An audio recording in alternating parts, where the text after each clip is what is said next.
Greetings all. Thank you very much for joining us today. It is Wednesday, June 14th, and this is the first in our new webinar series on all of the new legislative updates that are happening next year. So this is our first session. We're going to do a wrap up of what happened in the 2023 legislative session.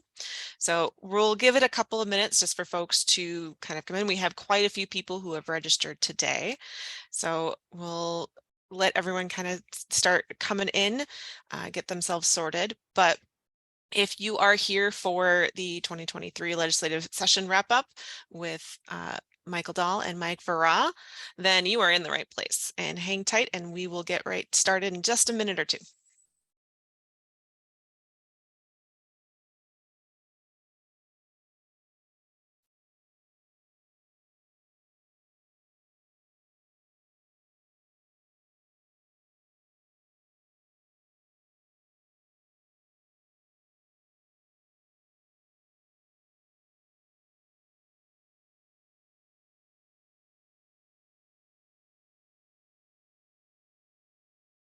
All right, looks like our entry is slowing down a little bit. So I think we have a lot to cover. So we're going to go ahead and get started here. I'm going to turn it over to Homeline's Executive Director, Eric Hauge. Thanks, Rachel, and greetings, everyone. Thanks for joining us. So my name is Eric Hauge, he, him pronouns. I'm the Executive Director at Homeline, and we're excited to get started on our kickoff webinar to provide an overview of new tenant landlord laws that were passed during the 2023 Minnesota legislative session. Today, we will be joined by Homeline's, as she just introduced herself, Rachel Sterling, our Homeline's communications coordinator and housing attorney, and then also our public policy director, Michael Dahl, and managing hotline attorney, Mike Vera, will be joining us to cover the session. Just a little background on what Homeline is. We're a statewide nonprofit organization. We've been open since 1992, and we have served over 300,000 renter households. Our main program is a free and confidential legal hotline. We serve clients, renters throughout the state in English, Spanish, Somali, and Hmong languages. And our staff includes attorneys, tenant advocates, multilingual advocate staff, public policy folks, organizers, and others. And we also rely on law student and community volunteers. As you can see on our screen, there's our contact info for our tenant hotline. Again, today is an overview of new tenant landlord laws. Nothing is the law yet. But we are doing an overview today, and in just a moment, Rachel's going to talk about future webinars. We'll be talking about in more detail about these new laws over the next few months, next 6 to 7 months. But today, they're not the law yet. If you are a renter and have a question about what your rights are right now, you can contact our hotline for free. We will be producing a lot more, like I said, webinars and materials about the new laws as we get closer to the new year when most of them go into effect. But we just want to be very clear that for right now, if you do have a tenant landlord question as a renter, the best way to get that answered is to contact our tenant hotline. So I'm going to pass it back over to Rachel, and I'll be here to help answer questions and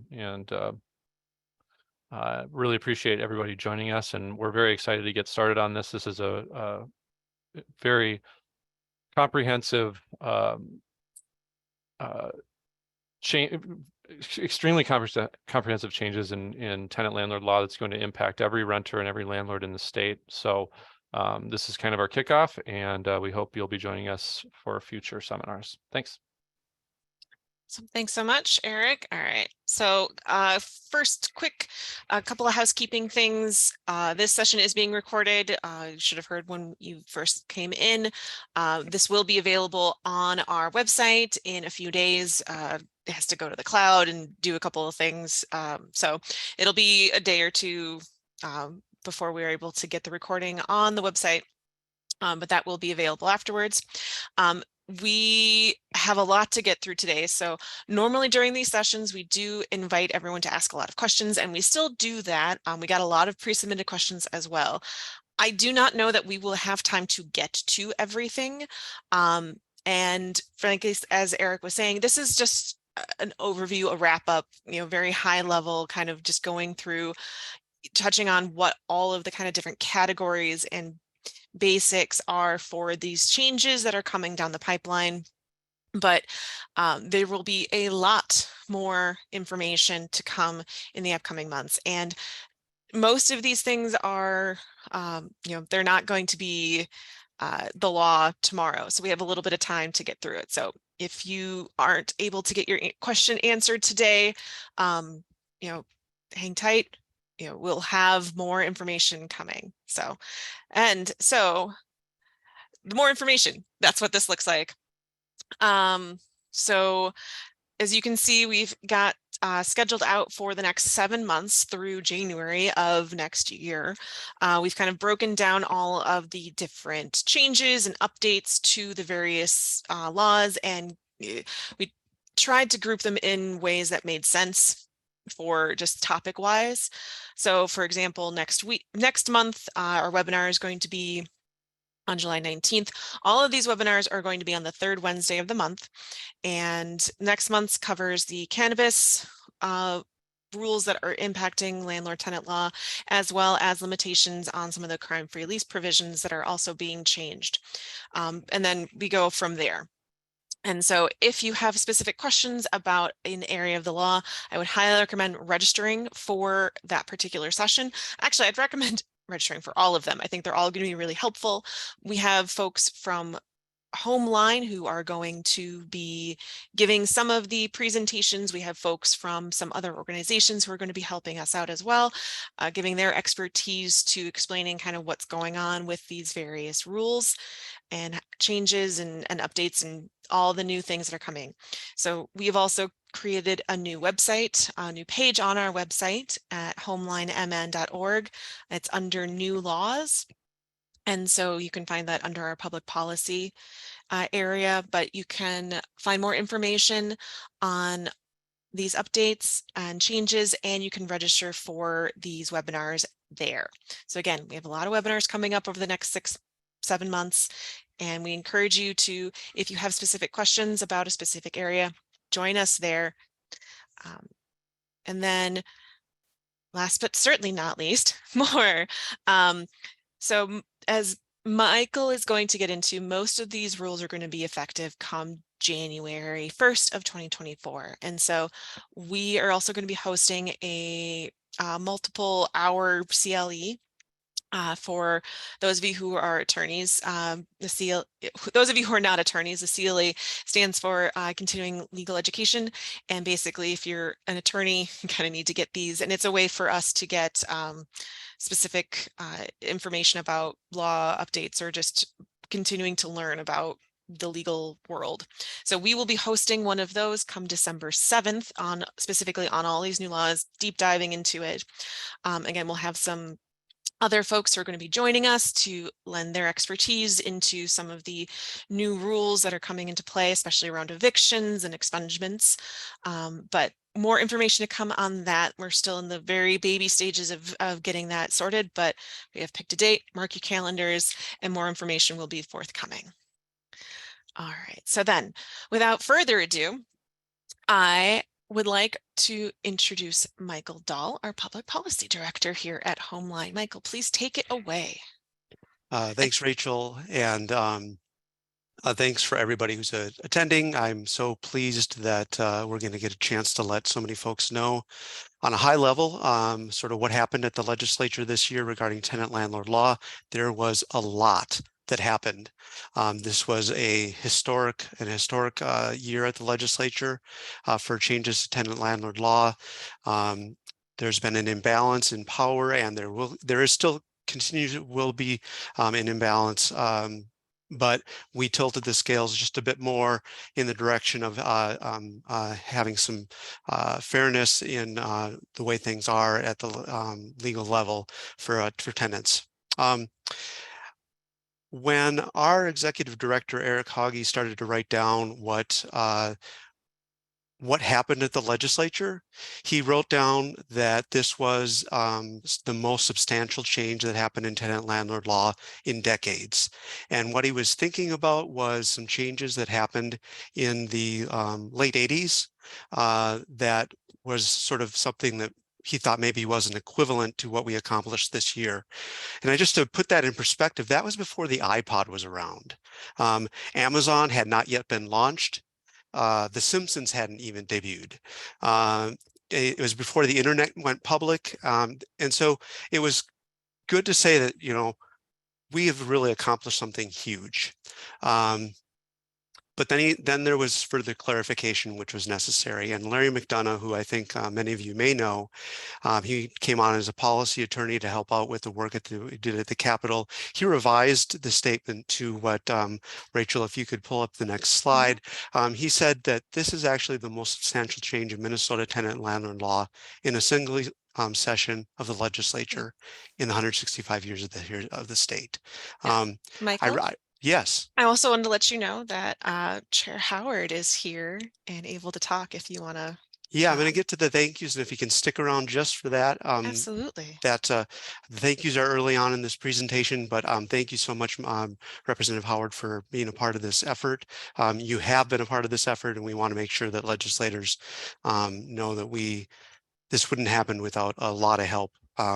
None of it would happen without the help of legislators. But again, Larry McDonough highlighted that this was substantial enough to say that it's been the single most substantive change in the history of the state, 165 years. So in today's webinar, we're going to talk about a lot of legislative successes, some that Homeline led and others that other organizations took the lead on. And I'll try to say when those changes were things that other organizations worked on. I will say that for everything that Homeline worked on, we had heard about these issues by tenants who call our hotline.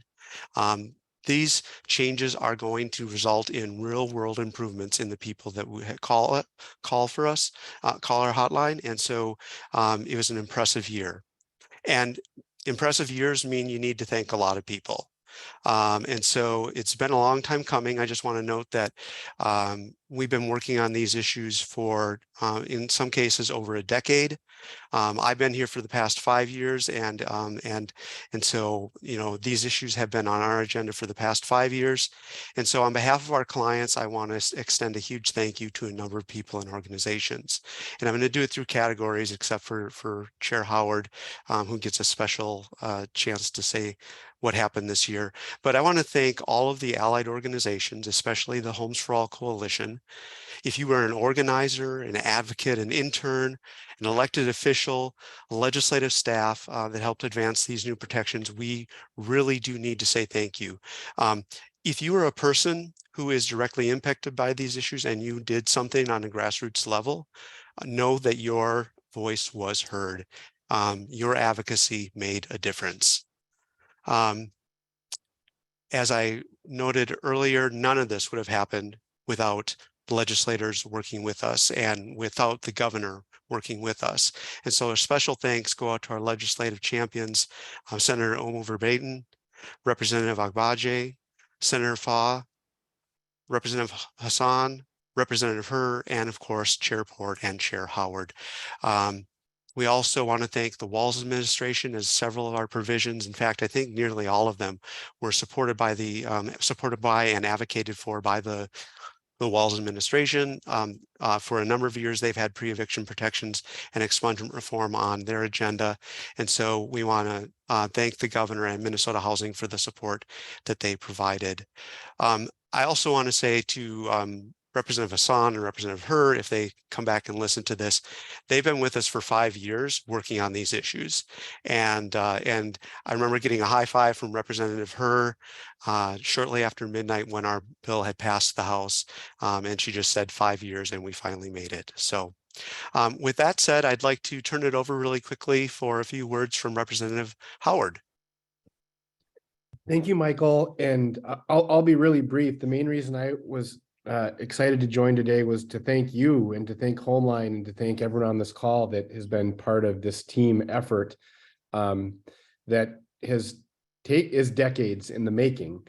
Every year, I've only been in the legislature for 5 years, but I know that there's been folks pushing for changes like this literally for decades.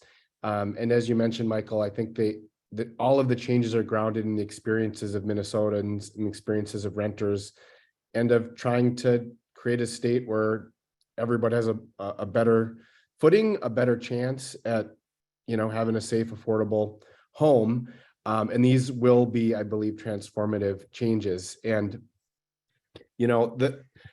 for folks that aren't as immersed in the legislature, tenant law changes are some of the trickiest, hardest to navigate at the legislature. They're complex legal issues, and every step of the way, Homeline and Minnesotans sharing their stories helped us through the committee process to really share the story of why this change is important, and then providing that technical expertise to help us sort of navigate a tricky terrain and get to where we needed to get, which is this transformative bill. So it's such a team effort. I'm so grateful to Homeline for their multi-year push to do this transformative work. And of course, it's going to continue. It's one thing to pass a law. It's another thing to implement it and make sure that these positive changes impact, the communities we are working for and working with. And so that's why this phase is so important, and your leadership is so important as well. And then we still have more work to do. And lastly, you mentioned them, but our chief authors, especially in the House, Representative Gbadje and then Senator Umu Verbaeten, were just such incredible leaders on these bills. There's no way they would pass without them, without the members that you mentioned. But I must admit, I did a screen grab at that slide, Michael, about the 165-year history, how big of a change this is. It's exciting, and I'm just glad to play a small part in working with all of you to make it happen. Thank you, Representative Howard. I'd like to say that in the chat, if you appreciate the work that happened at the legislature, to certainly send some love to Chair Howard for the work that he and others did. And when he said a small part, I remember early on in session, he said, we're going to help this stuff get past the finish line. And as chair, he had the huge role in helping make that happen. And so again, just a deep appreciation for you and for all the legislators, and for the governor and Minnesota Housing for helping us on the sort of the inside the legislature game that had to be played. So again, just to want to recognize that. All right, and people are thanking you. I don't know if you can see that in the chat, but a lot of folks really appreciate the work that you did. With that, we wanted to do this celebratory thank you thing at the beginning, but we also want to make sure that we're just talking factually about what these laws mean for tenants, what they mean for landlords. How can service providers help get the word out here? So we're going to be very factually based about what happened, and so we're ending the cheerleading session right now, and we're moving into the substance of the legislation that passed. So let's move on and take it away. As far as effective dates, it's been noted that these laws haven't taken effect so that you're immediately protected. In fact, unless otherwise noted, these laws will not become effective until January 1st, 2024. And it's important to note that so that you can be ready, but also know that the current rules apply unless I say otherwise for several months. And so we'll move on to the first issue, which is that right now today, landlords can file an eviction the day after rent is due with no prior notice. Most landlords don't do that, but it is something that is possible, and we track these issues, and we know that it does happen. Evictions used to be, right now, they're our #1 reason that tenants call our hotline. in pre-pandemic times, it was around the third or fourth issue, and reason why they contacted us. In 2022, there were over 20,000 evictions that were filed against tenants, which was a record high. Now, evictions right now can be filed very quickly and often without a tenant's without a tenant's knowledge. Again, today, Minnesota is one of 4 states that does not require a landlord to formally notify a tenant before filing an eviction action for non-payment of rent. In contrast, if a landlord violates a lease by failing to make necessary repairs, a tenant must offer a written notice allowing the landlord 14 days to make repairs before taking the case to court. A simple filing of an eviction against a tenant appears immediately once it's filed, and it's on it appears as an eviction action on their record permanently unless it's expunged. And it's reportable by, if there an actual eviction happened, it's reportable by a tenant screening agency for up to 7 years, whether or not the eviction was warranted or not. I'm sorry, I said that incorrectly, whether or not the eviction was warranted or not. So a pre-filing notice is something that we fought for. And so come January 1st, 2024, landlords need to give a 14-day notice with a notice before filing an eviction action for non-payment against them in court. And it also, there's an allowance that cities are allowed to enact and enforce their own stronger pre-filing notice requirements. So that's pre-eviction protections. It puts us aligned a bit more with where other states are. As I said, right now we're one of 4 that don't have a pre-filing notice, and we join most other states at the beginning of next year. Michael, a couple sort of technical things about this. First of all, the notice that the landlord has to give has to be in writing, and it can be served personally, one person handing it to another, or by first-class mail, which is regular mail, whatever it is. Is it a 60-cent stamp? I'm not even sure these days. It's hard to keep track. That's how the landlord can serve that document. It doesn't have to be served by a process server or by the sheriff, which most evictions these days are done much more formally when you serve the papers. This is a lot more informal for what the landlord has to do. This will unquestionably lead to fewer evictions. We've actually seen this experimented with here in Minnesota. A few cities have already enacted within the last couple of years their own version of this type of requirement of pre-filing before an eviction for non-payment is done. St. Louis Park has a 7-day notice. That's already the law in St. Louis Park. Minneapolis has a 14-day notice requirement, very similar to what the state law requirement will be. Brooklyn Center has a 30-day requirement, which will, as you pointed out, and you can see on the screen, still be in effect. In Brooklyn Center, a landlord will have to give a 30-day notice before being able to file an eviction for non-payment of rent, which is already the law there. But we've seen kind of how it sort of functions already. The courts recognize it as being something that's essential that the landlord has to do. So we've had sort of a unofficial pilot program here in Minnesota on this issue of the 14-day notice that's worked pretty well for a bit of time already.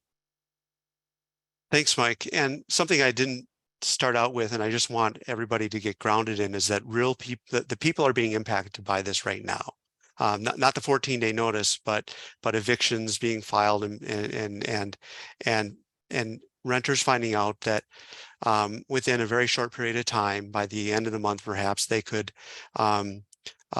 lose their home. And so let's take heart in the fact that we're doing the work to make sure that fewer tenants are going to lose their home because they have the opportunity to seek assistance, the opportunity to talk with their landlord and come up with a settlement, time to really breathe and figure out how can we work our way through this issue.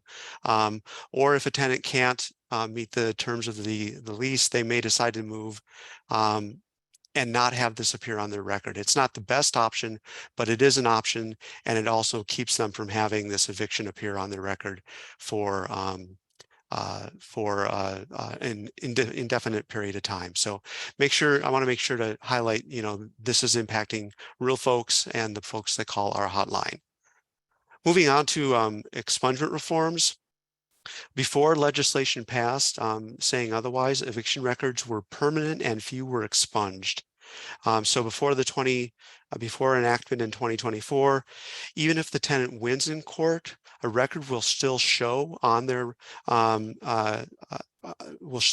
record that an eviction has been filed, which is enough for some landlords to refuse to rent to them. We see this happen, and we hear about it on our hotline.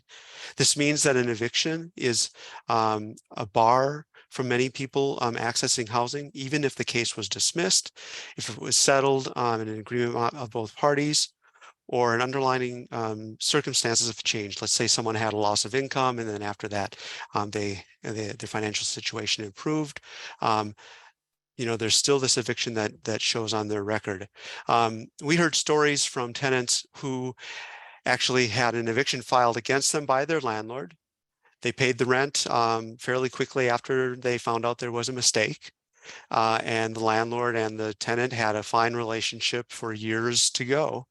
And then when the tenant decided to move and they tried to find an apartment, they still had this eviction action on their record, which kept them from finding a stable place to live. So this even impacts people who've thought they've resolved the issue.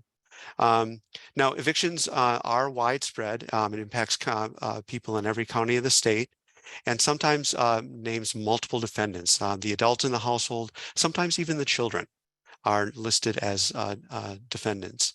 But I want to note specifically the cases have shown that evictions disproportionately impact single African-American women with children. This, as with many other issues, has a disproportionate impact on communities of color, and this expungement reforms can actually help address this situation. Now, in the occasional situation when a tenant ultimately is successful in getting an eviction expunged from the record, it takes time, sometimes 2 to 4 months. And this is the time they're trying to find a new place to live. So success doesn't always mean that people secure the housing they need before they become homeless or there's instability in the household. And if there are children involved, I just ask people to take note in the fact that this is an adverse impact on kids. It can impact them for a very long time, sometimes for the rest of their lives. And so it's important that we got this issue addressed for a number of issues, including some of these things that we often don't think about. Now, regarding the change we got, eviction expungements are mandatory in several situations. The tenant prevails, the case is dismissed. The parties agree to expungement upon the request of the tenant if the case was settled, and the tenant fulfills the terms of that settlement. And then, very importantly, if an eviction was ordered more than 3 years ago. Why 3 years? Why should we have something like this haunting people for a long period of time if no other issues have come up within that 3-year time frame? 3 years seems to make a lot of sense to us, and thankfully, what we asked for is what we got at the legislature. Right. So you can make an argument, Michael, that in recent years in the core urban counties, Ramsey and Hennepin County, we've been drifting towards what you see on the screen right now already, where courts are more freely giving expungements. But this is a state law, right? This is a state law. This isn't just Minneapolis and St. Paul. And judges that don't deal every day with evictions were less likely to be, well, certainly there'd be more variety in how they'd rule throughout the state on expungements. This will be an instruction manual for judges and referees to say, hey, look, there are times when you must grant an expungement. You don't even have a choice on this. You have to grant an expungement if the tenant wins the case, or if the parties say, yeah, we'll take an expungement. Nobody, I think, would have designed the current system that we have as it is, where people are penalized so severely for so long. Look, almost every eviction in Minnesota is about non-payment of rent, about 90%. Why does that happen? People lose their job, their car breaks down, so they have to decide about fixing the car, paying the rent. They get sick, their kid gets sick, so they miss work. Their spouse walks out on them, so they can't afford the rent anymore. And landlords look at this first. when they're doing background checks on people. They look at this first. Have you ever been evicted before? Has there ever been an eviction filed against you? We have, not on purpose, not intentionally, but as a society in Minnesota, we have created an eviction underclass of renters. That's what we've just done that. This is starting to help try to fix that, along with the 14-day notice requirement that we just talked about, making evictions slightly more difficult to file and hopefully meaning less evictions will actually be filed. But if they are filed, do we really want to tarnish somebody's ability to get housing for, as it stands right now, realistically about 7 years? Well, 3 years is probably more than enough time to penalize somebody for a life event like that. Thank you again, Mike. And we'll probably be doing this back and forth as the session goes on, and deeply appreciate the details that gosh, all of the staff at Homeline have provided on how these laws are going to impact people. Moving on to eviction reporting reforms. Evictions, currently evictions, the simple accusation that the tenant has done something wrong permanently appears on the record, as I've already noted. We think that something shouldn't belong on someone's record until a court has actually ruled against the tenant and is support of the landlord. And that's what the law will be beginning of 2024. That time where a tenant and landlord can negotiate with each other up until the court hearing will keep this off someone's record so that they can go through what they need to do to try to make the payment if they were in error and didn't make a payment in rent. I think it's really hard to predict which things, Michael, are going to impact things the most. The more I think about this, the more I think it will lead to settlements. The problem we have with the settlement right now under the current law is once the landlord files the eviction, once they go pay the filing fee, the court case, then the damage is already done to the tenant's record, right? There's no way to really fix that. But if you file the case and it doesn't show up in the tenant's history right away, then the landlord still has some ability to negotiate something, hopefully to try to get some money for rent before court, which might include the tenant moving out by a certain time. That's a frequent part of settlements. Sometimes it does include that, but it might also include the landlord getting paid some more money as well. So I actually think it gives settlements a greater chance of success after filing because these aren't reported immediately. Thanks again. Okay, moving on to transparency in the cost of housing. Some landlords, not all, but some landlords are regularly charging fees that are hiding the true cost of rent. And I'm going to call on Mike. He sort of provides a really good sort of sales pitch for why this is necessary.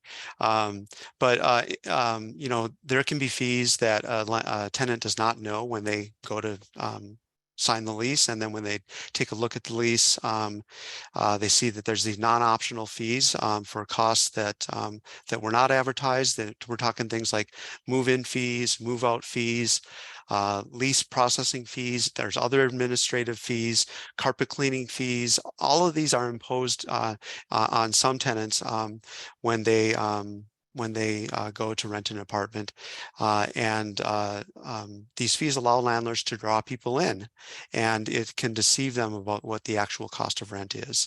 Now, while this piece of legislation isn't exactly what Homeline had pushed for, it's a huge step forward. And so it requires landlords to disclose non-optional fees along with rent on the first page of the lease. So when that happens, but also there's something called a total cost of rent that when a tenant sees something advertised, that total monthly rent that includes these fees has to be included in the advertisement. Now, Mike, I don't know if you're knowing what I was talking about, but you're like, I remember you told me that the way things are right now is unlike anything where we ask someone to purchase a product that they don't see. And I'm wondering if you could sort of offer that. Absolutely. So most tenants these days find places electronically. I guess there's a lot of online dating. There's a lot of online apartment searching. If you haven't been involved in that personally in the recent years, most of it's done online. Some people, I guess, still look at a newspaper. Some people drive around a neighborhood, they want to see a place, but most of this is done online. That's how most people find a place. So if you go on a place like Craigslist or a place like Housing Link, and you are looking for an apartment in Robbinsdale, you'll probably enter a couple of search parameters. How many bedrooms there are? Is there free parking? Is there laundry included? Those might be things that you really care about.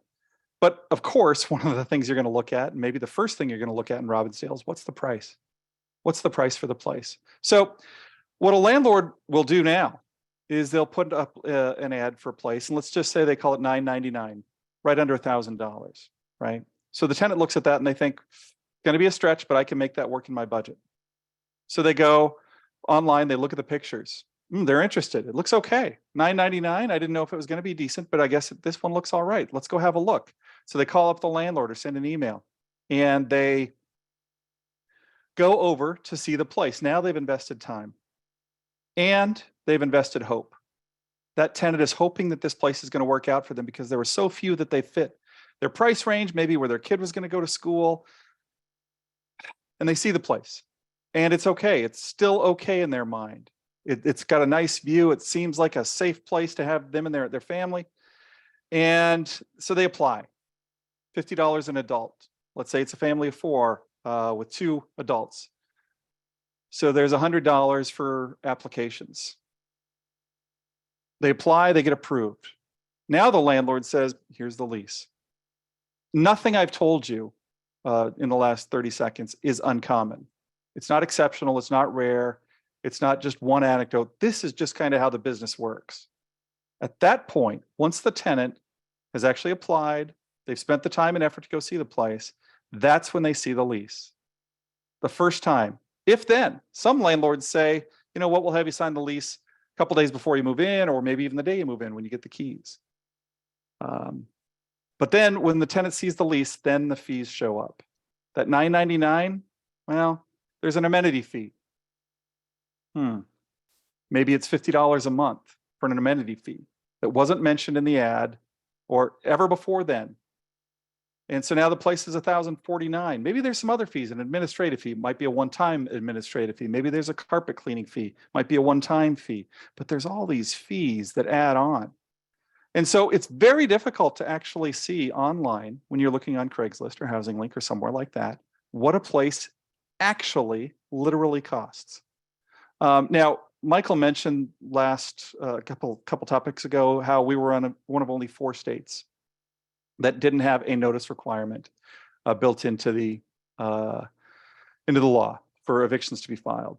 On fees, so on the notice requirement, all Minnesota did this year was really try to catch up. In fact, a lot of these laws were just trying to catch up. On the fees, we're actually among a leader on this. There's only one other state that really has anything like this. It's Delaware. And we modeled it somewhat after Delaware's rule in Minnesota. That's how it was approached. But it went a little bit further as well, mostly because of the incredible proliferation of fees.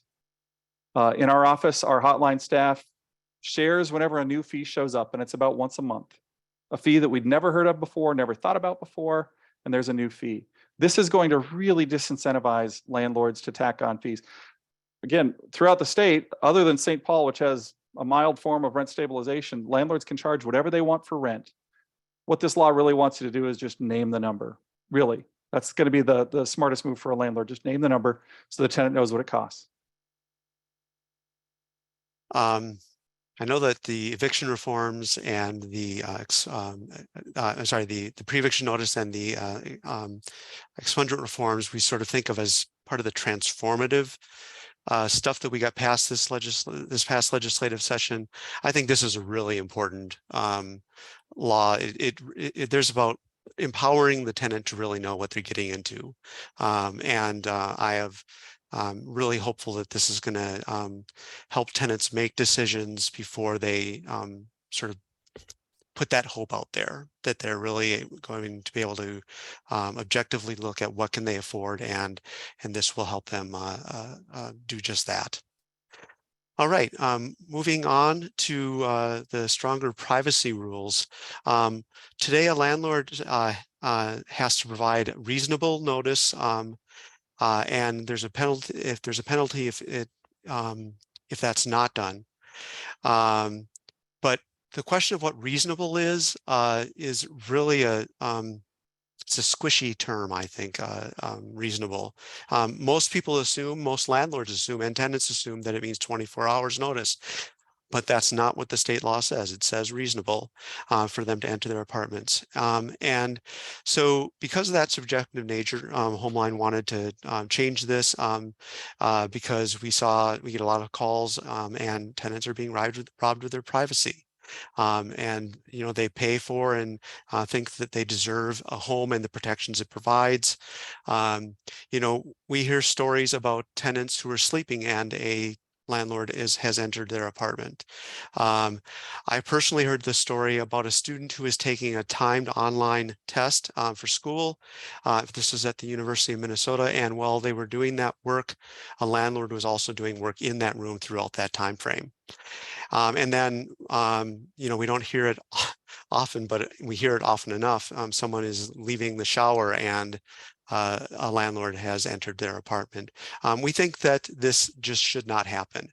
And so requiring a 24-hour notice before landlords can enter a tenant's apartment needs to be provided. And then the landlord has to specify a window of time of entry, and they can only enter between 8 a.m. and 8 p.m. unless the landlord and the tenant agree to an earlier or later time. So this is going to be much greater assurance to tenants, and I think clarity for landlords about what it's no longer the term reasonable, but instead some clear rules on how this should how entry into an apartment should happen by the landlord. Yeah, Michael. So I read leases almost every day that I work, different leases from all over the state. And I have contended for most of my career that on paper, this is the single most ignored law, the one that we have currently in Minnesota, by landlords. Their leases will actually say we can come in whenever we want during business hours to inspect or do routine maintenance or something like that, essentially ignoring what the basic components of the current rule are. That doesn't mean that they're allowed to do it, by the way. The current statute overrides the lease, but landlords still put it in the lease, so tenants think, well, I signed a contract, I'm locked into that. This is going to make that a lot harder for a landlord to do. I think they were relying on that squishiness of the word reasonable, and that's not there anymore. Again, we are catching up with a whole bunch of other states.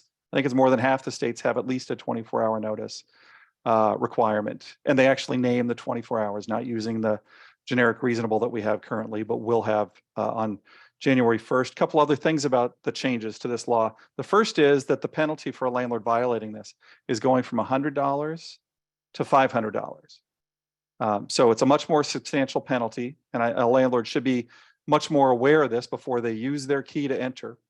That's really what we're talking about. If the landlord knocks on the door and says, "Can I come in?" That's fine. But if the landlord uses their key to come in, that's really what we're talking about here. And the other thing is, I'm not sure if it's the majority, but I think it probably is, of the calls that our hotline takes on this. This is in the top 10 reasons people call us every month. Privacy intrusion by the landlord, where tenants are upset about it. A tenant will now be able to sue for a violation of this once they've moved out.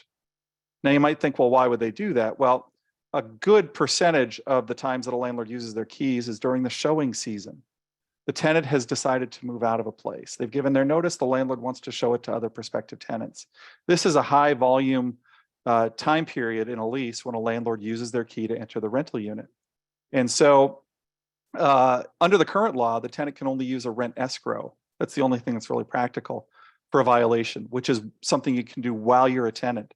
But under the new law, they'll be able to sue in conciliation court, for instance, small claims court, after they've moved out for that $500 violation. So it feels like a minor change, but it actually will matter a lot to a certain group of clients that we deal with that are experiencing the landlord coming in a lot during that showing season without much notice. The next issue that we're going to talk about, Mike, you had said this is in the top 10, the privacy issues was in the top 10. This next one isn't amongst the highest number of calls, but it's really quite gut-wrenching when this happens. Ending a lease when it's medically necessary. Right now, There are things called a term lease, and someone's in the middle of it. So there's a 1-year lease that's been signed, and a tenant can't break that lease unless there's a handful. There can be a handful of conditions to where they can break the lease. If there's certain forms of violence, they may be allowed to break their lease. If they're called up for active military service and a service transfer, if the if all the tenants in the household die, if the building is condemned or otherwise unlivable, or rarely by a judge's order. Minnesota does not yet allow for a tenant to break the lease due to a medical condition. That's going to change. The Fair Housing Act does not explicitly give the tenant this right, which is why a growing number of states, and the last time I checked it was 8, but it may be, that was a while back, so I don't know if it's changed somewhat, but 8 states thus far have enacted their own laws protecting some of their most vulnerable citizens. And so what's going to happen is that if someone has a, this sort of, I'm not going to get into the weeds right now, but if a medical professional has said that someone needs to move because of a medical condition where they can't be provided in the housing they currently are living in, that they can break their lease with a 2-month notice. Again, they're not going to have to choose between health and housing. They're going to have the ability to break the lease in this case. Yeah, this was up at the legislature for several years and actually went through committees and occasionally would get voted on, and it would be unanimous by members of both parties. And so it always felt like something that just should be the law, but wasn't officially the law. And now it will be. And like you said, I wish we didn't need it. I wish that federal law answered this question every time automatically, but it doesn't automatically answer it. So this state law clarifying that a tenant has a certain way out of a lease if they need to move into a medical facility and they've got medical professionals saying it's necessary. There's a whole bunch of limitations on this. This isn't some sort of, I don't feel well, so I get out of my lease. There's a lot more to it than that as safeguards, but very necessary legislation. Like you said, not a big topic volume-wise, but when it hits people, it's a really big deal. All right, now let's move on to the next issue, statewide heat code minimum. This is, fairly self-explanatory. Right now, there's a hodgepodge of rules that some cities have about heat requirement. Some cities and towns have a building ordinance which states the same thing, but it simply says that the equipment must be capable of heating to 68 degrees. There's just a lot of variation. And then some parts of the state that don't have a heat code minimum in place. This could be really cause some severe health concerns for especially young children and elderly tenants, where not having their heat up really can aggravate an issue. And listen, it's someone's home, and it should feel livable to them. And so it sets a statewide standard of 68 degrees Fahrenheit from October 1st to the 30th if the tenant does not control the heat. Now, if the tenant controls the heat, the thermostat, and they want, don't want anything over 60, they're going to say 60 degrees is their minimum. That's totally okay. It's when they don't control the thermostat that that this is coming into place. I don't think we ever had a conversation about what I think I'm about to say, which is so many of these statutes just give clarity, right? That's what they do. The 24 hours notice instead of reasonable notice, 68 degrees instead of in reasonable repair and fit for the use intended, which is already part of state law that we have. A landlord is supposed to make sure the place is fit for the use intended and reasonable repair, but we're just answering the question about heat. The really nice thing about this law from either a landlord or a tenant perspective is you can just look and see what the law says. And you know what, as long as you got a working thermometer, you can see if you're complying as a landlord by making it 68 degrees in a place in January, which is the minimum that's required, which is based on a giant percentage of cities throughout the state. I think at one point we decided that about 80% of Minnesota renters probably had a heat code requirement of some type. They weren't always like this. There was different wording of it, but there was something. But that left 20% of Minnesota renters without any kind of heat code. credit. So anyhow, it's just about clarity with so many of these laws. We're just clarifying what the rule actually should be or should mean. That's not the case in this next issue. We actually went beyond clarifying an issue to actually making it stronger, and that's dealing with emergency repairs expansion, which I saw someone had actually noted in the chat. They wanted to know how these issues were covered. So emergency repairs. By the way, I'm going to cut in on that, Michael. I don't agree with what you just said. What's that? I think that a lot of these things that were expanded were arguably includable under the current law, but we're just clarifying it still. But anyhow, so I think you're wrong, but I get the sentiment. Clarify is a squishy word. Okay, so current law says that that if you have loss of running water, loss of hot water, loss of heat, loss of electricity, loss of sanitary facilities, basically the bathroom, and then loss of other essential services, that is a squishy term. Also is included in the current list of emergency repairs. Now, we wanted, and we want, and we're going to get an expansion that covers a number of different issues. So if your refrigerator doesn't work, that's an emergency. If your air conditioner doesn't work, and that was in the lease, it is an emergency. Serious infestations. I heard from a man, and he actually testified. It was great. He had a number of issues in his apartment. Well, one was that there was a beehive in the basement and the landlord refused to fix it. Well, serious infestations, that would cover this issue definitely. Non-working elevators, if they're included in the lease, and just imagine if you're someone elderly with limited mobility, it's an emergency. If there's a notice of intent to condemn, or loss of any other services that would pose serious or negative impact on health or safety, that's covered here. Now, I want to back up just really quickly and say that the landlord sometimes isn't going to be able to get to these emergency repairs dealt with as quickly as they would like to. There's a supply chain issue but if the landlord is doing everything they can to actually fix the issue, they have contacted the people who can make the fix, but there's a queue of people ahead of them. We realize that, that landlords are making the attempt to fix these issues. Many of them could be dealt with in the time frame for emergency repairs, but we also wanted to note that making every effort is something that we negotiated be included in this legislation. Right. So under the current law, once again, we have this catch-all that says, because we have heat, running water, hot water, no sanitary facilities, or other essential services or facilities. That's the catch-all phrase that you talked about. So the problem with that is we got a list, but it claims that at the end that it's not an exhaustive list, right?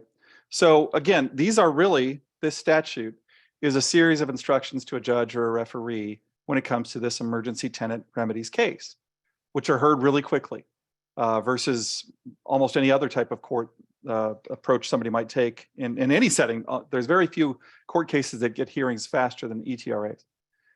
Anyhow, what a lot of judges would do is they would look at this list: heat, running water, hot water, no sanitary facility, no working toilet probably, or maybe a shower, and say, well, that's probably what the legislature really meant by that list. I know they have that catch-all of other essential services or facilities, but it doesn't include elevators. And I realize this tenant has a little hard time getting around, but I'm not sure that's an emergency, even though they're on the 5th floor. Or refrigerator. So, I mean, I would have to evaluate. When a tenant called us up with a broken refrigerator, it's, do you have any medicine that has to be refrigerated? And then I'd think, well, maybe that gives you a better angle for an ETRA argument. But it shouldn't be that hard, right? And so again, we're telegraphing for judges what automatically counts for an ETRA to be eligible. We still have some subjectivity in there. The word serious is actually in front of infestations in the statutory language, I think. And that is a very subjective word, but it kind of had to be, right? How can you actually define what a serious infestation is? Is it 1 bed bug or is it 100 bed bugs? Is it 1 mouse or is it 5 mice, right? We need to have the judge have some ability to interpret these rules, but this really is telling a judge, hey, there's some other things you should automatically count as ETRA eligible. Okay, the next issue is the last one that Homeline took a lead on, and then we're going to get into some issues that other organizations pushed for, and thankfully we're able to get some changes. Moving on to reduce court fees. So if you don't have an emergency and you file a court case, it can be the same as in small claims court to apply or to file a case against a landlord of $70. Sorry, Michael, you're talking about rent escrows there, right? Wait a second. No, that's right. You just didn't say, you said any, yeah. I think any court case, right? Yeah, for a rent escrow, it's $70, about. Rent right. escrow $70. Yep. But if you're dealing with emergency tenant remedies action, if you're dealing with an emergency, to file for in that case is $300. Why does an emergency cost more than something that is less serious? And for a number of years, we've wondered why this is the case. We've been going to the legislature with it, and now it's going to be all cases are the same. The lesser amount of around $70 in the amount that a small claims court. So an emergency should not and will not cost more than routine repairs. So it's not just the ETRA, by the way, it's also lockouts. Oh, so this is right. This is where the landlord has changed the locks on the tenant or somehow other way excluded them immediately without going through court. And honestly, it just kind of makes sense. Almost most tenants, when they file these cases, are going to be unrepresented. And that's sort of the incentive by the $70 rule in small claims court, which is we assume these are going to be unrepresented people. We don't want this to be a barrier to getting into court. Now, if your income is really low, and I mean really low, if you qualify for any kind of public assistance, you might not have to pay any filing fee at all. It might be completely waived, but a great percentage of our clients work or have other forms of income that raise them to the level where they aren't eligible for the fee waiver that the courts provide. So right now, if you have no running water in your apartment, you'll have to pay about $300 to file an ETRA unless you have a fee waiver eligibility. And this will lower that to $70 starting in January. Okay, now we get to the issues that other organizations played a lead role on. And as you can see, the Legal Services Advocacy Project took the lead on this. Right now, evictions happen quickly and judges are often placed, it can place a heavy financial burden on tenants. Multiple detailed changes were made to formal court eviction procedures this past session, including before a case is filed, serving court papers, and then during and after the case. And you can see the number of statutes that this is going to deal with. It was a long-needed modernization of the eviction court process that can actually slow down the eviction process and give the tenants a better chance at redeeming.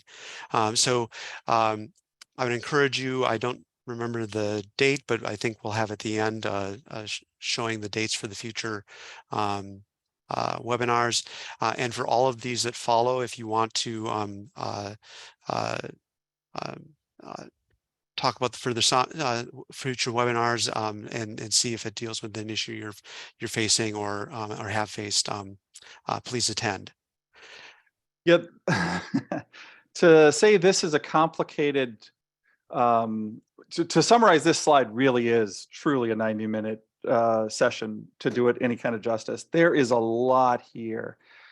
My first take on all of this, and it's not much different than a first take. We didn't spend much time at all looking at this statute. Legal Aid's Legal Services Advocacy Project put this forward. They've worked on it for years, and they really are the experts in the all the grinding nuances of the eviction process. They really are. We don't pretend to have that information or that knowledge base that they do because they're in court all the time. We're advising people to go to court on their own, pro se, unrepresented. But some of the highlights from this law, you're right, it could slow down an eviction process some. I'm not sure how much it'll slow down the most common forms of evictions, where the landlord files an eviction for non-payment of rent. I'm not sure that it's going to delay things that much more, where it's really not a very contested eviction. But when there's any kind of pushback from the tenant that, hey, I think the landlord's wrong about this, it can make things go more slowly. That's not really the point of it, though. The point of it is to make this go more accurately, where the tenant has time to put together a legitimate defense if they have one, get witnesses lined up if they have witnesses. It also has some really basic stuff. If the landlord says, first of all, they have to attach a copy of the lease to the eviction, which isn't the current rule. A lot of landlords do that, but it's not the current rule. So the judge can see the lease as part of the eviction file before they ever meet the parties. If the landlord says the tenant broke a part of the lease, they breached a term of the lease is how we phrase that, the landlord needs to specify which part of that lease that they attached, along with an explanation about it. If the landlord gave a notice to vacate, telling the tenant to leave, and so they filed the eviction for what's called holding over, then the landlord has to attach a copy of that notice. This isn't stuff that's really revolutionary. It just kind of makes sense that the landlord should have to include that. There's some other things that really popped out for me as well. An agency promising to redeem. It specifies what kind of agency we're talking about. And by redeeming, I mean paying everything that the tenant owes. An agency guaranteeing payment is effectively the same as the tenant having cash if it's within a certain time frame, which has been sort of the rule that judges and referees, certainly in the core counties, have been willing to kind of do in the past, but now it's official, or it will be official.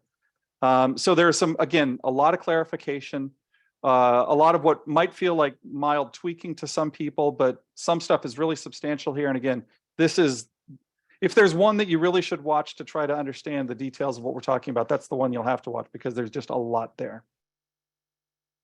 Before we move over to the next one, you can actually move to the next slide, but I see two workers outside my window, and they're sometimes using noisy machinery, in which case I may ask Mike to help me out a bit more on these issues. But I just wanted to give that that notice that don't want that to happen, but it could. So this next issue was dealt with, was led by the Animal Humane Society of Minnesota. It's regulating pet declawing and devocalization in rental housing. Basically, if a landlord says they accept pets, they can't require declawing or devocalization. There's probably a lot more that can be said about this, and we'll be giving a batch of time to Zach Eichten with the Animal Humane Society of Minnesota, I believe at the August webinar, and so please tune into that if you want to know more about this law.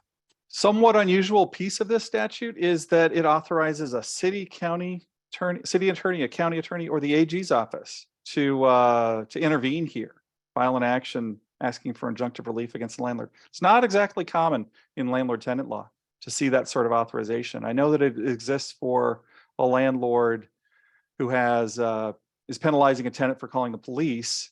There's something there. Maybe there's a couple others, but it's not that common in landlord tenant law to see that kind of authorization. So that's built in here.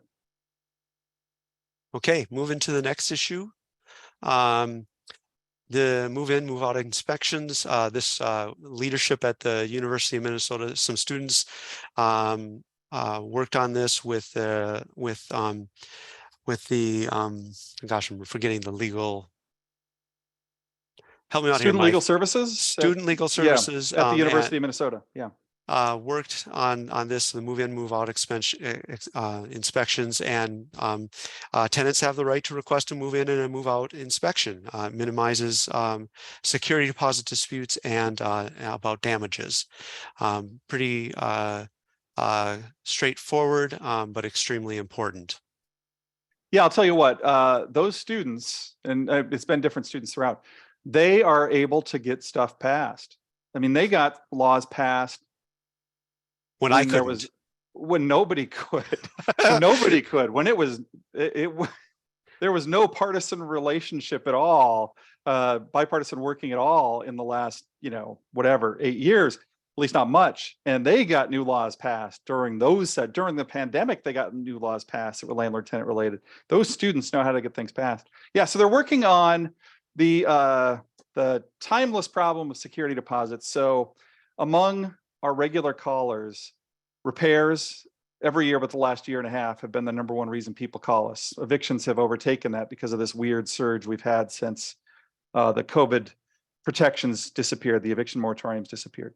But for first-time renters, I think this is the number one reason they call us, is trying to get back their security deposit. So I can certainly understand why these students, who a lot of them are first-time renters, we're really focused on trying to get back this money.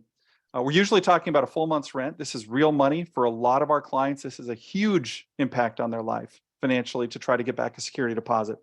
And so this is just making it a little bit, I think, more transparent on both sides. As far as the condition of the place when the tenant moves in, the landlord has to warn the tenant that they, or notify the tenant that they have the right to have a move-in inspection. Also, they have to notify the tenant that they have a right to a move-out inspection, and sort of a pre-move-out inspection a few days before they move out, where the tenant can see if the landlord spots anything and maybe fix it if they want to during their last couple days in the tenancy. And again, this is really kind of it's sort of a strange statute in that it requires the landlord to give a notice to the tenant, and then the ball is in their court to decide if they want to use this. It's kind of a unilateral decision that the tenant gets to make once they've been notified. So anyhow, that's what it's going to be. Kim had said maybe we should get more students involved in our work. And I want to say that a couple of the privacy stories that were told by U of M students who had many of the issues that I talked about, and so yes, we try to partner up when it makes sense, and there can be a lot of areas where that is the case. I hope I wasn't running them down. It was jealousy. They're impressive. They know what they're doing. All right. Good stuff. Okay, now moving on to right to counsel. This was led by the Minnesota State Bar Association. Right now, there's no right to representation for most tenants that have to and they have to represent themselves. In a very specific case, tenants living in public housing are entitled to free representation in a breach of lease case. And this will become law on August 1st, as many laws that the state legislature passes do. This is incredibly limited. People are going to see this right to counsel for a tenant, and they're going to think, oh, I have a right to an attorney for an eviction. I can't remember the prediction I saw. I think it was 60 to 80 cases per year. They thought this was going to play a role. So A, you have to have public housing, which means that the government owns and operates it. And B, you have to have a breach of a lease case. So it can't be non-payment of rent.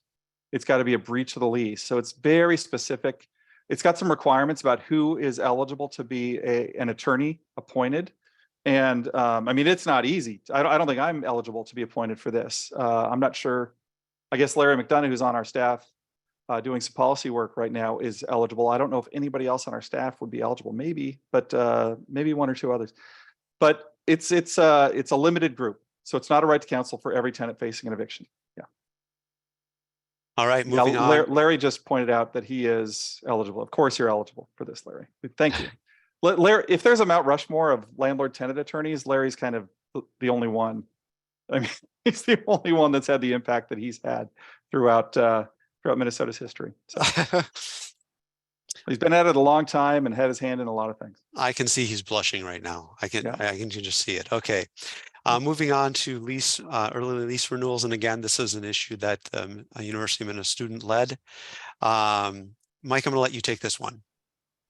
Sure. This is complicated because you won't understand it if you're a tenant anywhere else but in a student area. So here's what happens in student areas. And this is, by the way, where we see some of the weirdest stuff in leases all around the state. So by student area, I mean University College student area, Duluth, parts of Minneapolis, and then some of the other cities, Mankato, Winona, Wilmer. We've seen some student leases there, Morris maybe. Anyhow, this is a phenomenon we started seeing 8, 9, 10 years ago probably, where a group of tenants moves in. Usually it's a group of tenants, so like 4 tenants moving into a place together. They move into a place in September at the beginning of the school year. And then October, so a month later, into a 1-year lease, into a 12-month lease. So with 11 months left on the lease, the landlord swings by and says, hey, do you want to renew your lease? And the tenants look at the landlord like, what are you talking about? We just moved in. Yeah, I know, but this is pretty competitive. We want to lock you in. And if you don't say yes, we're going to give you a notice of non-renewal right now for the end of your contract 11 months from now. It sounds just absurd. Like I've got to be making this up, but I'm not. You wouldn't make it up. It's just a little bit too silly. Landlords do this in college areas. So here's the new rule going into effect again, January 1st, that if the original lease is 10 months or longer, which is, a 1-year lease, it's going to be most of them. There aren't a lot of 10-month leases out there. that the landlord can't ask for a renewal any sooner than 6 months before the lease ends, right? So the landlord has to give the tenant at least some time to see if they want to renew the lease with the same roommates that they might have just met, and to see if they like the place and if it fits for their schedule and their budget and everything like that. So this is a very student specific law in a lot of ways right now, but I think it could stop it from spreading elsewhere, because that happens sometimes where university areas or college area laws become the law elsewhere in the state because other landlords see it and think it's okay. So they figure they should try it too. So it might stem that and keep it just in college areas and minimize the impact of it because of the application here. Okay, the next issue is limitations on crime-free lease provisions. And this was led by the National Housing Law Project. Some landlords try to evict tenants for minor crimes committed off the premises, and landlords in beginning of, I guess it's next year, June 1st next year, that landlords can't evict a tenant for committing most crimes if the crimes were committed somewhere other than the property. And so I don't think I've completely covered this one, Mike, if there's more that should be added, but yeah, so there's an exception, a really big exception, which is if the tenant committed a violent crime against the landlord offsite, or the landlord's employees, or another neighbor that lives on site, or one of the neighbor's guests. So it's not a blanket prohibition. And I mean, to some degree, sometimes it doesn't matter, because that tenant who committed a crime somewhere else is probably going to be elsewhere now because they're incarcerated, if it's a really serious crime anyway. But if and there's no criminal conviction requirement either. So there are some exceptions, some limitations on this. But the idea of being able to evict a tenant because they committed a crime in Delaware, a low-level crime in Delaware, this really tries to address that sort of odd impact of what we typically see in crime-free multi-housing ordinances or lease addendums. Okay, I see that our time, we still have about 15 minutes, more to cover. Move on to the next issue. I don't want to shortchange this. Renters credit saw a transformative change this year, and Homeline was part of a big coalition that was led by the Minnesota Budget Project. And I'm sorry, I don't have them listed on this slide. The Minnesota Budget Project, which is part of the Minnesota Council of Nonprofits, took a leadership role. Many organizations joined in, and there was a huge increase in the renters credit. There's a one-time property tax boost that'll be $48 million for renters. The amount that the credit for what you'll qualify will likely be increased by around 21% for this one-time boost. More permanently, starting for 2024, and this is for taxes for rent paid in 2025, it moves the application process from where it is now as a single, as a separate application that happens through property tax refund, to actually appearing on your state income tax form. So this does a number of things. It simplifies the definition of income for purposes of renters credit from household income to adjusted gross income. It takes out the deductions and subtractions, so someone's income might look like will in essence be less. More people will qualify for the renters credit. I'll get to the extent of that just a little bit later, but what I just consider the transformative nature of this is that there are 119,000 households that currently qualify for the renters credit, but they don't know it. For some reason, they just don't know that they qualify for the renters credit. And this will appear on the state income tax form, and they will avail themselves of receiving money that is already supposed to be theirs. And that, so that's going to begin under this new process. I said that there was going to be additional renters that are covered. So 33 1,000 renters will become eligible. For about half of those renters who claim the renter's credit, the change in the income definition will result in an increase of about $204. So we're talking about real money that's going to help people meet basic needs. We know that tenants use the renter's credit to meet really basic needs: eyeglasses, car repairs, school supplies. And so this bump is going to mean a lot to many households. Mike, do you have anything to add to that, or was that my show? No, it's the inclusion on the income tax thing that really matters here. That's the real. I'm sure there's going to be a lot of people who look at this the first time it shows up and they're like, "What is this?" And then they're going to probably doubt it. Like, really? I get money back? I don't pay property taxes, do I? Do I pay? I'm a tenant. I don't pay property taxes, but they do, right? And so they're paying it through the landlord, is how it works, and that's why they get this refund. And so, yeah, a massive impact on tenants throughout Minnesota in the next few years and going forward. All right, moving on, cannabis. So I'm a lobbyist. I work for Homeline, but I get notifications on when certain hearings are going to come up at the legislature and what committees. And as many of you know, there was a law, I don't know the details, that dealing with the changes that are going to be made regarding cannabis, and that's why we're going to have a in-depth webinar on that. But I was seeing hearings in every committee possible all the time throughout whole session regarding this. It really took up a lot of legislative space, and so this is a very complicated issue. And if you want to know more about it, please tune in for the webinar that we'll be holding in the future. I'll just say in brief that landlords cannot stop a tenant from possessing cannabis in their rental unit.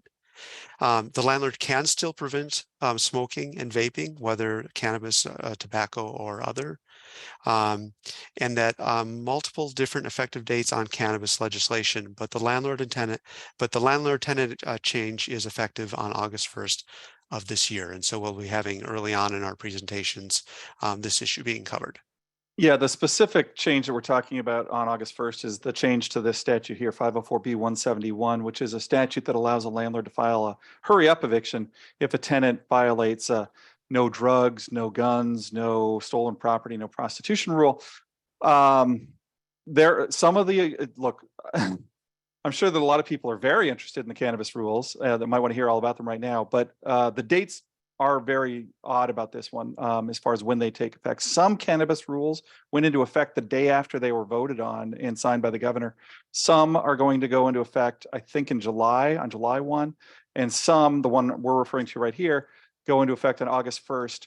The part that struck me about this is that a landlord cannot stop a tenant from possessing cannabis in their rental unit. That's really, really uncommon in landlord-tenant world. A landlord can say no alcohol in a rental unit.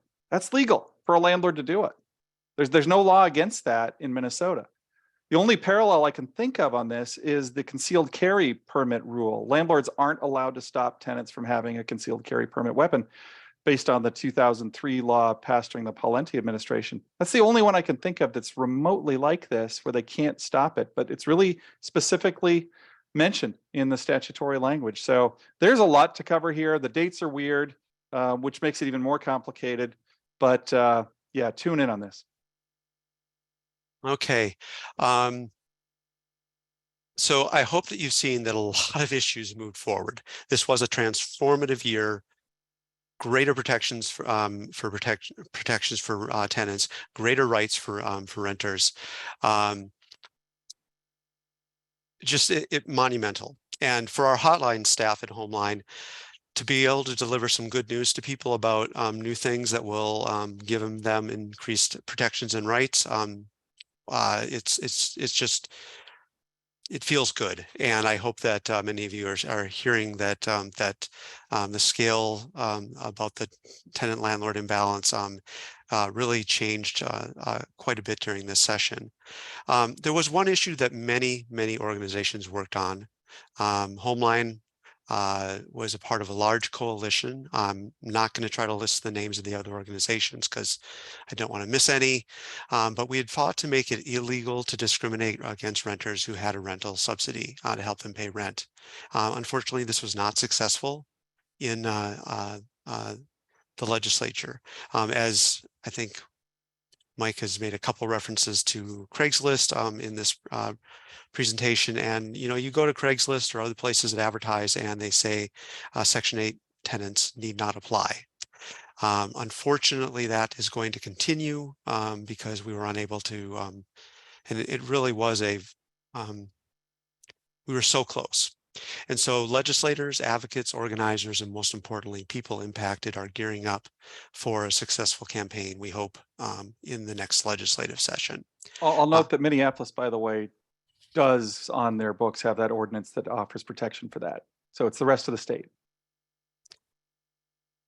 I'm about to turn it over to Rachel, I think, to provide some stuff for closing. I just want to say thank you again to everybody who participated in making these actions, these legislative proposals actually become law.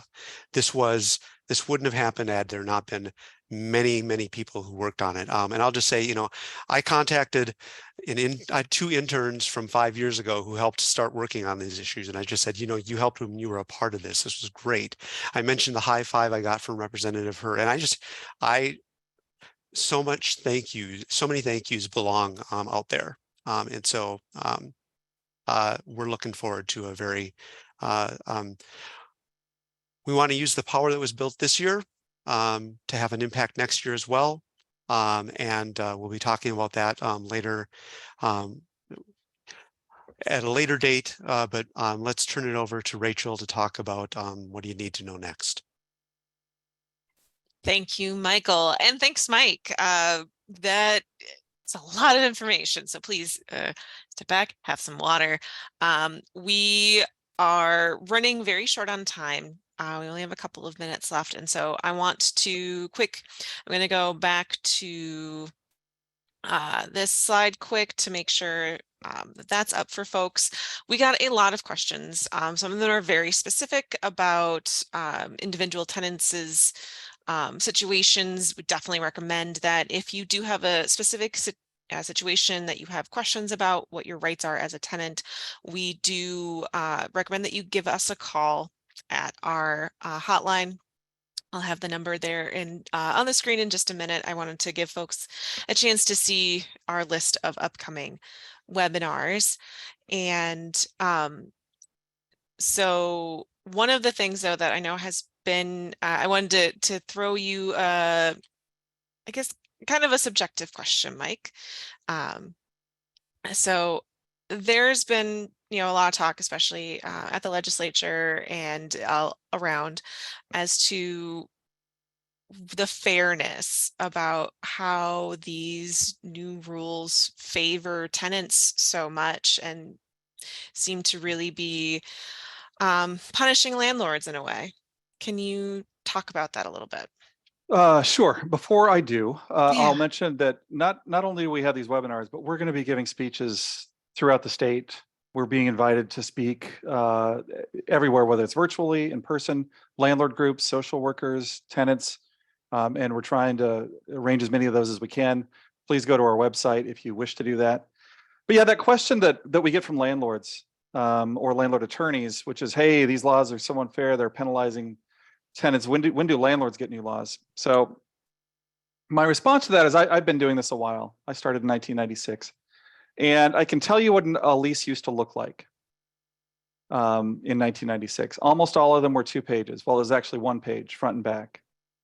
They were 2-page leases, almost every one of them. Now, what do you need for a lease? You need 4 things. I call them the 4 pillars of a lease. You need the parties. Who's the landlord? Who's the tenant? What's the location? What's the actual real estate you're renting? How long is it for? Is it month to month or is it a year? And boy, there's something else. What am I missing? So the price. How much it costs? Of course. Thank you. The price. That's it. Those are the 4 pillars. You need those in every lease. Do you need anything else? Not really, not that much. certainly not that much. Those are the key essentials of a lease contract. And trust me, I've seen plenty of cocktail napkin leases that had just those things. And a judge would look at that and say, yep, that's a contract, it's a lease. Landlords don't really rely on the law to assert their rights. That's not really where they get their power. They get their power from the contract, the lease itself. And again, looking at leases every day, Rachel, I know you look at leases all the time too. Do you see 2-page leases much anymore? Gosh, I wish I did. Yeah. So 7-page, 10-page, 50 50 pages. and not exaggerating at all. Perhaps the most commonly used lease in the state right now is a 50-page lease. And what's in that lease? Well, we have those 4 pillars: the price, the parties, the location, and the length of the lease. But everything else that you look at in that lease, it's not about really protecting the tenant.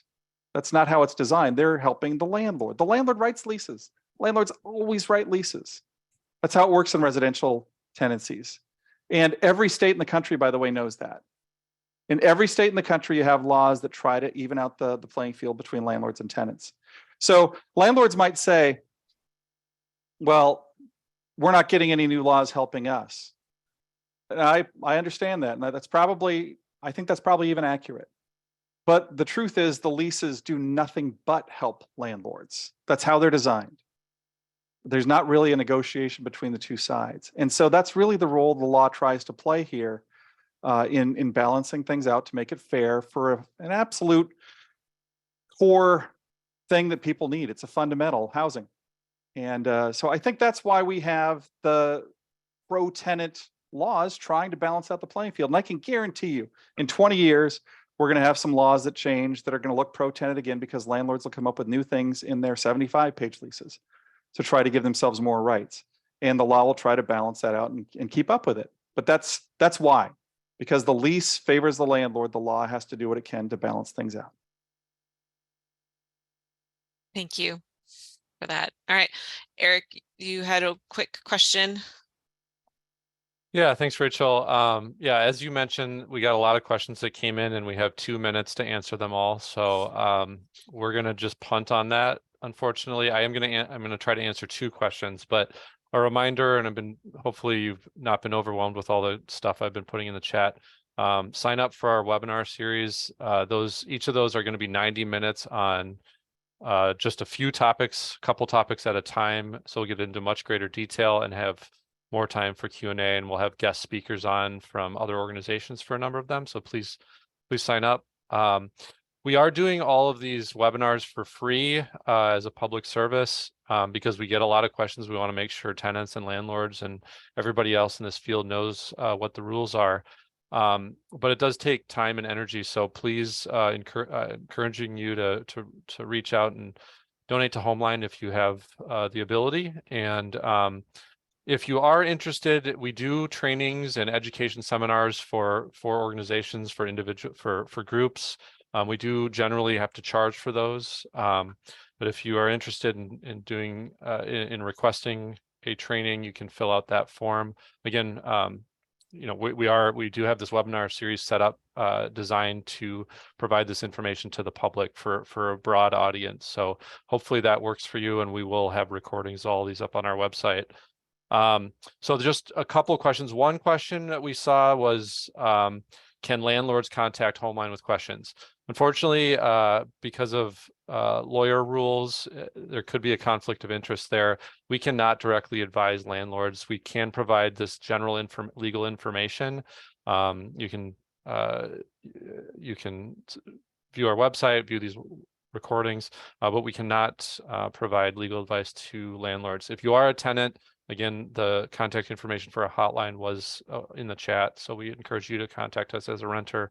Eric, just to jump in, kind of both points you're on there right now. We can speak to groups of landlords, and we do that frequently where we're asked out to give presentations to cover the laws. So on a direct one-to-one basis, we can't advise a landlord, but we can talk to groups of landlords about these laws. Yes, and another question we got was, does Homeline intend to update the Smartest Renter on the Block and the Landlord's Guide books? Those have been placed in law libraries, etc. That's on our potential list of things to do. You know, there have been both these changes on a state level, and there's also been changes on a local level to multiple cities. So that's on the list of things to do in the future, although there is the possibility at the legislature that there may be changes next year. So for now, we're focused on this next year. And so if you are interested in more resources, more information about these new laws, the best link is the one that Rachel just put in the chat, homelinemn.org/new laws. Right now there is a downloadable summary. We're going to provide a lot more resources there, and then the registration for future webinars is available there, as will be the recordings of these sessions going forward. But we'll have a lot more materials up. Again, most of these go into effect in January, so we have time. You have time before these become effective. Most of them become effective, and so that's what the purpose of these monthly webinars are.